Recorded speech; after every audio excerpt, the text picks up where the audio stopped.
Okay, sorry if this is like the most boring 5 minutes of your life, but you're about to learn about muscle contraction. So, I'm going to go ahead and start with the neuromuscular junction.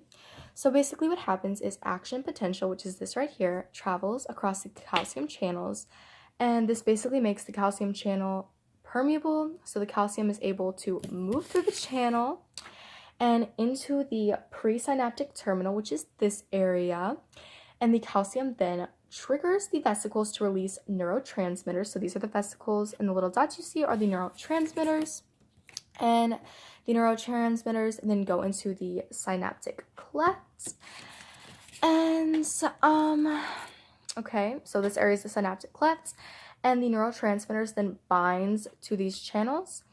And sodium is then able to travel through the now permeable channels. So as the sodium travels through the channels, this triggers a postsynaptic action potential, which then in turn triggers, obviously, the action potential to travel along here to the muscles and trigger contraction. Okay, so next I'm going to go over the sarcomere. Okay, so my model goes over this area, which is like basically a zoomed in version of this. So what happens during muscle contraction is the Z lines over here pull towards the H zone, which basically is just the muscle tightening up and pulling together. So like whenever you lift something or flex. So basically the myosin heads, which are these right here, will attach to the actomyofilaments, the binding sites on the actomyofilament. I'm so freaking tired, I'm sorry. Okay, so whenever they attach, both sides, they just pull towards the H zone, and then in order to release, ATP allows them to release. So I'm going to go ahead and show you my model. It's a little bit whack, but you know, you get the point, so it's okay. So basically, I'm just going to go over what you're looking at. Okay, so like these little green things up here are the actin myofilaments, and then like the blue paints on here are the binding sites. These are supposed to be up like this. These are the myosin heads. Okay, so basically the myosin heads are unable to attach to the binding sites because the tropomyosin is just blocking them.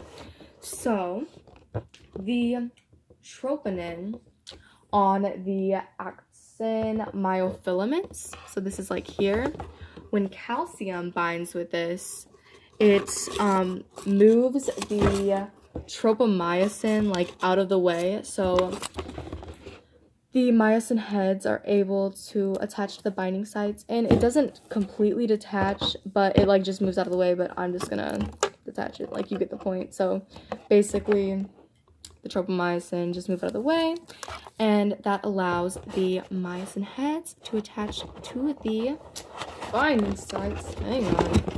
Okay. So they're able to attach to the binding sites. And basically, once the myosin heads attach to the binding sites on the actin myofilament, it just pulls. Like basically, this is where the muscle contraction occurs, and it pulls towards the H zone, so it pulls in. And in order for the apparently it's already releasing. Okay, in order for the myosin head to release, you have to have ATP, which is produced by mitochondria. So ATP comes in, and it allows the myosin head to release.